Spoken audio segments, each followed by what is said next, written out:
Good morning. Here we are having another morning scuttlebutt, drinking my coffee, enjoying like a 55-degree day coming up today. This winter, you guys, I haven't had an East Coast winter since 2016. Yeah, like a long time, and I didn't miss it. It was brutal. Just the cold, and I felt like I was just sick and that I couldn't get rid of this cough, and I still have it a little bit, but my mood is so lifted from the lighter weather and just being able to be outside. And I have a really exciting episode that I'm going to be working on editing today. I can't wait to share it. Some architectural salvage people came here last week and dug up the old privy, which, was just the septic tank basically, but also, there wasn't like a bulk trash pickup or whatever. So a lot of times broken dishes and all kinds of other things were just thrown in there. That's just where they were disposed of. So yeah, they came and dug around in the old privy and told me a lot of interesting things about the house because they just know architectural history and stuff. And so it was super cool. I have an episode coming up for y'all about that. And today I just wanted to have a little scuttlebutt with you. Just checking in a little bit. I'm trying to stay active on my YouTube channel. I'm in this process of leaving lots of platforms. It's been a long process, but it has definitely accelerated over this Mars retrograde. I definitely felt the need to I just had like this, what I called simmering rage about certain things and being taken advantage of in certain ways, and ways that I had been overgiving and it wasn't reciprocal, and all those like things that aren't reciprocal are really kind of grinding me down lately. Like I'm just very sensitive to it and I'm not gonna do it. And that includes my relationships with my technology. So, I left Amazon in 2018. And, I want to talk about this with you all because I want to be really transparent about the emotions involved in it.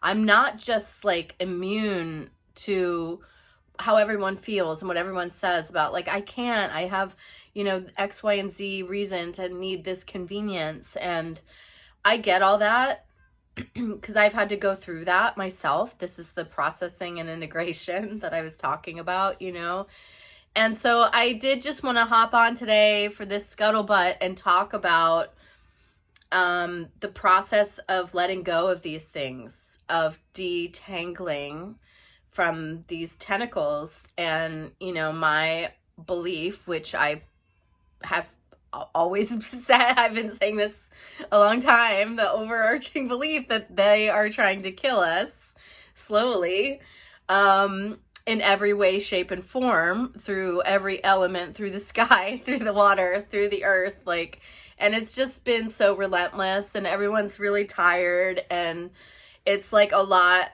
once you start like poking around, and then you're like, oh, well, if that's true, then that's probably true, and people start sharing more of their experiences, and you're like, oh, wow, yeah, okay. And so it's like, well, what are we going to do? Are we powerless? No, because honestly, the only thing we really have is free will. And so it's just, I try to be very conscious and aware of what I'm agreeing to, like the relationships, the dynamics, the things that I'm participating in. And so I left Amazon after I found out how they treated their employees at Christmas. It was that simple. I was like, this is bad. And I also immediately saw the impact that Amazon was having on the post office. And I've always loved snail mail. I'm a romantic. I love letters and fun stuff and, being good pen pal to people. And after Amazon came around with their free shipping, it's like all the post office rates just went up, where it's like barely affordable. I can barely afford to send anything anymore. And that's boring, I'm going to try to drink my coffee while we're here. So then came the social media stuff, because I got into so many, like, you know, mistakenly thinking that I could have like an intelligent conversation with people who knew me, and it becoming like a worldwide like troll-a-thon, like it just multiple times. And then, you know, from that, after that, I read Team Human by Douglas Rushkoff, like when it first happened. And thank God I found that book, because it really did explain to me, like, you know, on a deeper level, what was going on with all the algorithms, how it was intentional. And again, how they're trying to kill us a little bit, like, not a little bit, a lot of it, like that everything is engineered to siphon our vitality, our happiness, our joy, our connection to source, our connection to the earth. And these are literal connections, but literal psychic connections too. It's like beyond what we even think of as physical, and it's abstract. It's hard for us to even know. We have to feel into these things that we haven't experienced before, which is also part of the fun. So, you know, I try to keep it more on the fun side. Like, you know, I really do avoid making any decision based on fear. Like, I have a lot of friends right now who are moving things around in their lives and making big changes because they're scared of what the president's going to do. And I'm like, well, I'm not going to make any fear-based decisions. If I make a decision, that's going to be to move towards joy and towards love. And so, and also, like, I, first of all, don't believe anything that they actually show us is what's going on, and that, you know, the current situation is the symptom, not the cause. You know, I just think it's all bigger meta level, like that it's and global, and you know, that they're not really showing us anything that they're actually doing. It's all sleight of hand. It's a very great magician's show, you know. It's like, don't pay any attention to what I'm doing over here, because that's all over here. So anyway, with leaving, so I left social media a couple times before it actually stuck this last time. And every time it's been really hard. I just want to say that there's been a temporary dip in me feeling like, yeah, really connected socially, but the compounding damage of not having real relationships and real interactions with people was beginning. The bruising, it was like just constantly this, like, it started showing up as like a really big wound, like in my heart, that I might miss having real interactions because I'm aware of it because I left social media, but the pain in my heart from enduring, it's like a constant low grade insult that people can't really show up, and it hurts, you know, and like we're all craving it, and it's not on there. And so I'm not going to go back to that empty well looking for it. Like, I already know it's not there.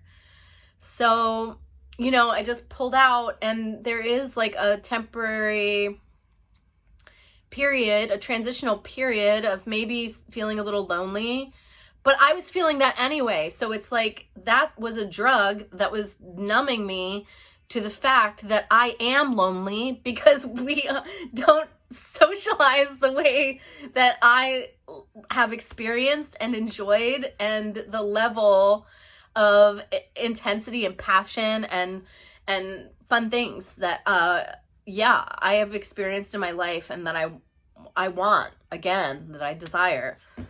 So you know, and excuse me, still getting over this. I actually got sick again last week. It was like a separate illness. So annoying. Anyway, I must be getting a real good spiritual software upgrade, but so I'm gonna take it.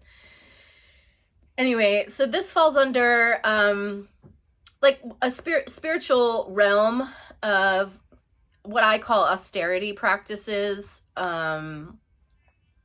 kind of, you know, if you think of them as more like monastic, where you abstain from things and in order to concentrate your energy and to, for me, like find my center again without all the numbing agents, all the distractions, you know. So I do fasting twice a year. I'll be doing another one this spring. It's baked into my spiritual practice to have these times. And also, you know, Lent's coming up. That's a great time because there's a lot of other energetic support of people abstaining from things. Anything that you recognize, you know, to be an addiction. And make no mistake that these are addictions. You really, really, I mean, it's like everyone also sort of tricks themselves into this belief like, yeah, I'm aware of that, but because I'm aware of it, it's not really affecting me. So I can be on there and not be permeable like everyone else. And that's very mistaken. That is not true.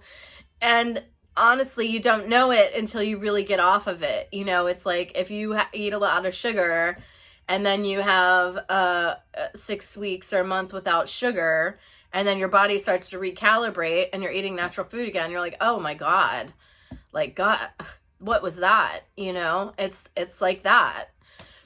So, you know, and I really do just wish there were more people who are in this vibe with me of what I'm doing is I'm reacclimating myself to real world time. Astrology helps with that. Nature helps with that. Seasonal cycles help with that.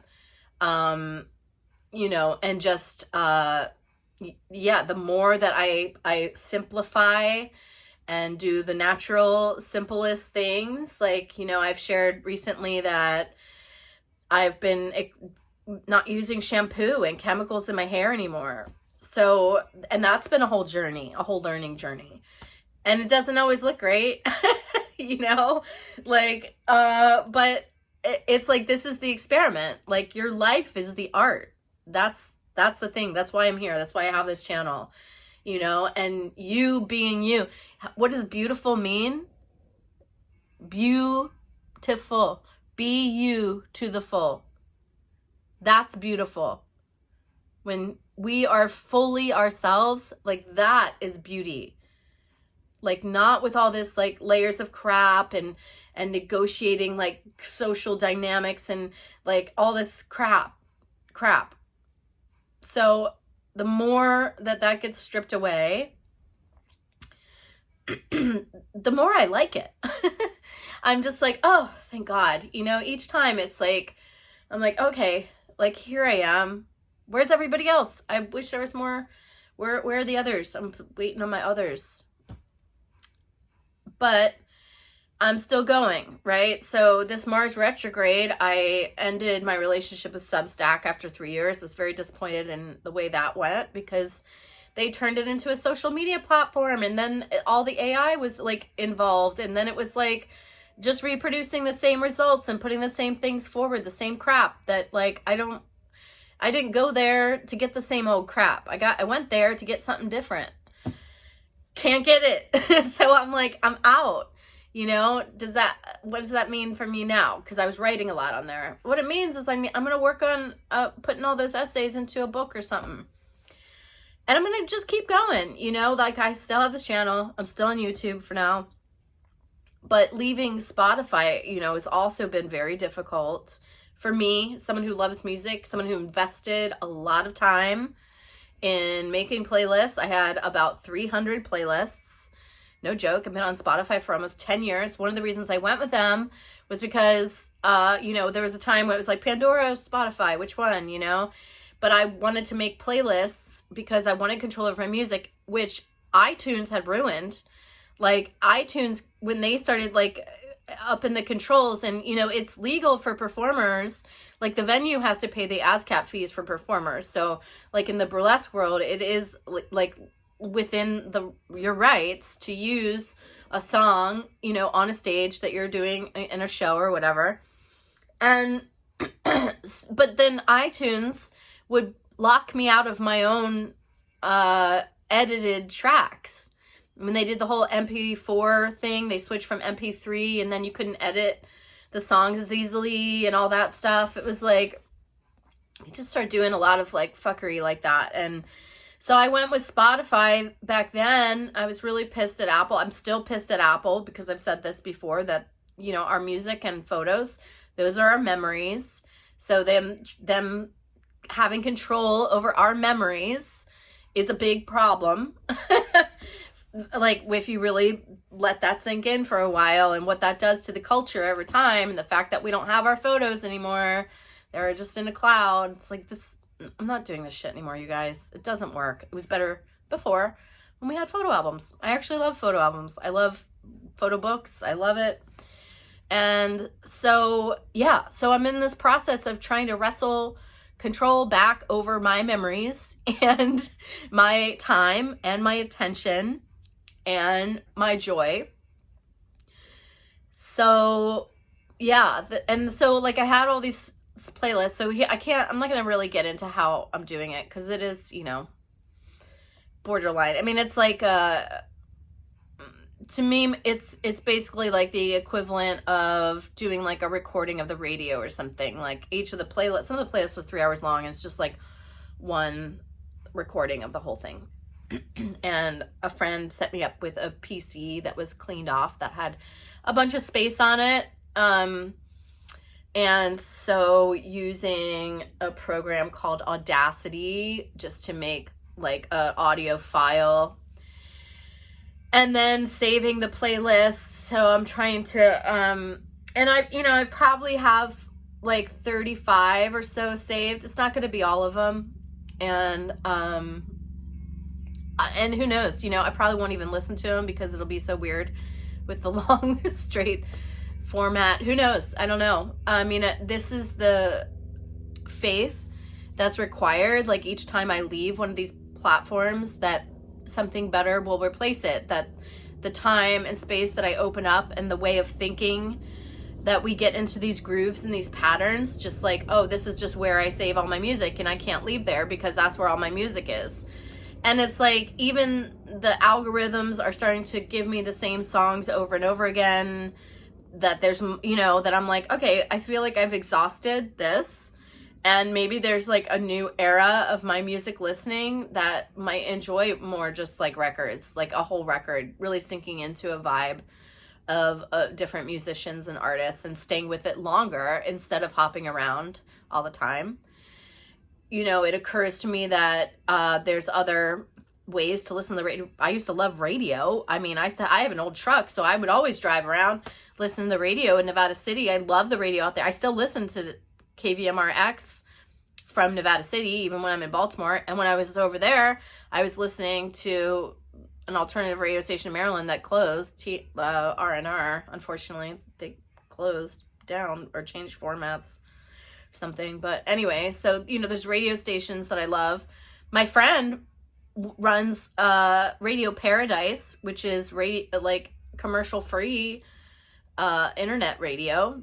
That's great. You know, so there's different ways for me to experience music that are going to make a new pattern, a new groove in how I'm experiencing these things. And so it's like, and that's really the thing. It's like, we made such a pattern that we were like in a rut, and now everyone's like, I can't get out of the rut. But it's like, especially if you're an artist or musician, it's like staying on Spotify with like all the changes they're making to how people get paid and all this stuff, and the amount of money and the fake music that they put out and then make the money off. They're making the money off of that. It's just like, you guys, come on. This is just crap. It's crap. And how many times have the artists that we admired had to stand up to the music industry, like, over and over and over again? Like, so I'm just like, you know, and I went down a Tanya Donnelly rabbit hole recently, one of my favorite, Kate's Regretless Life. She's a tarot storyteller. She's great. If I haven't mentioned her before, she's one of my favorites, because she uses the cards just to like riff on these like stories, and they're great, and they're fun, they're fanciful. She's weirdly psychic also, so she says she's not a psychic, but she's psychic. And so it's just like they're great. Anyway, she mentioned Tanya Donnelly. She's always like referencing different songs and lyrics and stuff like that. And I was like, oh my God, Tanya Donnelly, I forgot about her. And then I went down this little rabbit hole where it's like, oh yeah, she was in a band Throwing Muses. That was like with her sister. And then she started Belly. I loved Belly. Their CD Star. I loved that in high school. And then she was in the Breeders. Like, what? Come on. So good. So anyway, but I'm like remembering all these great songs and listening, and open up the Belly Spotify page, and it's like, leave Spotify. Like, delete Spotify, it said across the thing. And I was like, thank you for reminding me that I was dilly-dallying with my mission of leaving this month. And I got back on it. So I'm in like probably like today or tomorrow, it'll be cut off because I haven't paid my bill. Or I'll just end it or whatever, But yeah, so I'm in the trepidatious place with it where I'm doing my due diligence of taking the best and forgetting the rest. And I'm in the suspended disbelief state of having to have faith. It hurts to leave. It feels like a loss. It makes me sad. It feels like I'm going to be cut off from all like music that fills my soul and makes me so happy and gets me by and inspires me and so many things that music does. And so I just feel very like tender and reflective about it, but also like, it's okay. Like, I've left these things before, and I haven't even had this like for my whole life. And there's other ways to do it. And it's like been constantly changing anyway. So anyway, that's what's going on. I just wanted to mention that it's hard, that it requires discipline. Austerity practices in general all require discipline. And, the abstaining from something, withdrawing your resources, withdrawing your attention, withdrawing your focus, disenchants. Okay? So it takes the power back when you do that. And it is part of like, we're not only here to create, we're here to sacredly destroy also for the sake of creation. So it's a part of being fully human that I don't fully grasp myself, that I think about and how to use my powers of destruction responsibly. When I withdraw my resources, my time, my attention, my focus, it's like we know from, quantum theory that when we place our attention, focus, and energy, things do grow. So when we remove it, it doesn't, So this is why I'm like, just be really careful about listening to the news. Like, I haven't listened to news in years either. So it's like all that stuff. I'm even at the point now that I don't think I'm going to be listening to any podcasts. I think I'm going to take a break for a while. Like, I don't want new information. I also unsubscribed from most newsletters so that my email was literally just business. So I just sit down when it's like time to do business. I don't want anything fun coming through email. I've got one spiritual thing that I still subscribe to, a daily thing, and I'm probably going to get rid of that because I can listen to him on YouTube. So, that's what I'm saying. I'm pulling out, I'm withdrawing my resources, taking back my power over things that have not been fair, not been positive, and have been having negative, invisible effects that we can't really even totally add up. So, that's what's going on. I know it sounds kind of serious, but I really encourage you to look at ways you can do this too, because they are trying to kill us. All these things are designed to numb us. They're not to our advantage. It's not going to make a healthy culture. It's not coming forward with us, you guys. They went too far. Like, the corporations have just gone too far. So I'm just doing like a full stop and a pivot on every case, and I'm reporting back, because that's what artists do. We do these things out on the frontier, you know, and I'm not saying like whatever, it might not seem like anything, but it's something. It's using the power of sacred destruction in a neutral way too. I just want something better. I'm choosing something better. And even though I can't fully see what that is yet, that's the faith.